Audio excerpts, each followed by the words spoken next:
11 News This Morning starts now. And thank you for waking up with us on a Tuesday morning, everyone. I'm Russ Lewis. And I'm Lisa Hernandez. It's Tuesday, February 13th. We've got a busy morning, and before you get out the door, you'll want to hear from Cheetah. She's tracking a rainy day out there. Yeah, Cheetah, is this rain, do you think, going to hit by rush hour? Yeah, I think right around that 7 o'clock hour. So it's kind of a 6 to 6 thinking. So we'll see these showers start to filter through by 6 o'clock, and then especially by 7 a.m. Most of the rain is well out west at this point, and that's because our upper area of low pressure causing all of the rain is still sitting to our southwest. That's going to continue to feed in additional moisture all throughout the day today. So not only this morning, it will really pick up during your midday and even early afternoon. Temperatures this morning in the 40s. I'm only expecting upper 50s later today. So grab the coats and the umbrellas. Take a look. Temperatures again, 40s and 50s. Darby, no big changes from what we're seeing this morning compared to what we'll see later this afternoon. All right. Thanks a lot, Cheetah. So it's coming. Not here yet. Although, as we look to the north side of town, looks like there might be a light shower up in the Woodlands. So I just thought I'd take us up there with our Houston TransStar shot. Take a look. Here's I-45 at Rayford Sawdust, and the headlights, that's the inbound side. Roadway's dry, so that stuff, as it's going through, might be hitting your windshield, but it's not hitting the ground. At least it's not staying wet. So you're still pretty dry as you make your way on I-45. That's not bad. So in from Conroe to the Woodlands, 31 minutes, 1488 to downtown. No delays on the Hardy Toll Road. And if you travel Interstate 69 coming in from New Caney, Grand Parkway to downtown, 26 minutes. Nice and dry as well. Okay, Darby, thanks. It's 1 minute after, and this morning, deputies, they're searching for 3 men who shot an Uber driver and then stole his car. This happened in Fort Bend County in the Mission Bend area on Soledad Drive, where Michelle Choi is live there this morning with the story. Michelle, do deputies know if this driver was targeted, or do they think this was random? Well, guys, that's something investigators are looking into this morning, but talk about a scary situation. We're told 3 men robbed this guy before shooting him and then taking off in his black Dodge Dart. The good news is that driver was talking and conscious when he was being taken to the hospital. In fact, one neighbor shared this video with us that shows deputies and paramedics helping that victim. Now, we're told just before 7, this Uber driver was robbed, shot in the back, and then left on the side of the road while the suspect stole his car. One neighbor described the moments that followed. Somebody's on the ground, so I went downstairs, came outside, and I saw a guy lying down, and I saw something shiny on the floor. Maybe it was blood or throw up. And it was likely blood that he saw, but as we mentioned, fortunately, the victim was alert. Again, deputies looking for 3 guys who stole a black Dodge Dart. If you have any information on this case, you're asked to call the Fort Bend County Sheriff's Office. Guys, back to you.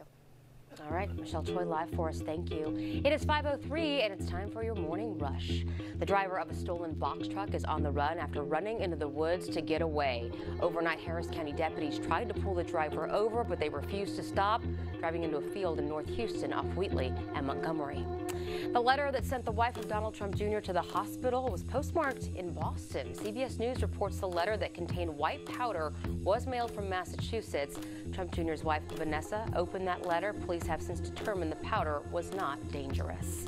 Senators are hashing it out, trying to get on the same page for immigration reform. Democrats are demanding protection for nearly 700,000 Dreamers, immigrants brought to the U.S. illegally as children. Both sides are expected to introduce amendments this week. And progress after Harvey. Governor Abbott and Mayor Turner are expected to give an update today on funding for flood relief and prevention. That's set for 3 o'clock at City Hall. And that is your morning rush. Russ? Thank you, Lisa. I want to give you a live look here at Washington, D.C. this morning, the Capitol there. President Trump rolled out his new budget, and the price tag is a whopping $4 trillion. This morning, Brandy Smith is here with a look at how that budget plan would impact you. Well, Russ, dangerous, immoral, a betrayal. Those are the words members of President Trump's own party used to describe his budget. Democrats are worried about cuts to safety net programs. Here are a few takeaways. First up, let's talk ISS. The Trump administration wants to save $3 billion by making the space station private by 2025.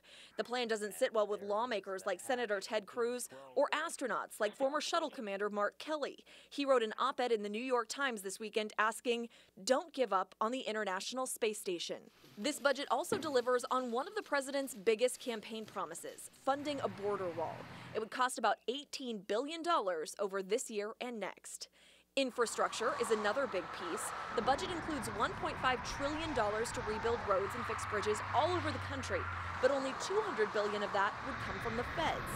State and local governments and private investments would be expected to foot the rest of the bill. The president's budget isn't popular with fiscal conservatives, who balk at the trillion-dollar deficit it would create. It makes even a drunken sailor blush. And the problem with that is the drunken sailor actually spent his own money. We've got the government spending yours. Democrats aren't high on it either, since the plan includes trillions of dollars in cuts to Medicare, Medicaid, food stamps, and other programs. So here's the thing, this is not law. It's really just more of the president's suggestion to Congress about how he'd like lawmakers to allocate the money. They control the federal purse strings. Guys? Yeah, the president's budget is never the one that's enacted, but it's, it's a starting point in D.C. Thanks, Brandy. Okay, let's check in with Cheetah Craft right now. It'll be a messy drive home today, Cheetah. It will. You know, so this morning, if you're waking up in areas near Wharton County, Columbus, Sealy, Brenham, even near College Station, you're already waking up to a few showers. But most of you waking up early this morning, you still have a couple of hours to start to see this rain develop. So I'm talking 6 to 6 here. So the mid part of your day, I'm expecting it to be a messy one. Big picture, that upper area of low pressure sending all this moisture in. That's once it starts to head on eastward, that's when we'll pretty much all see these scattered showers. So your afternoon commute home will be on the messy side. Just keep that in mind. You're going to want those umbrellas here for your midday and for your afternoon. This is 11 o'clock.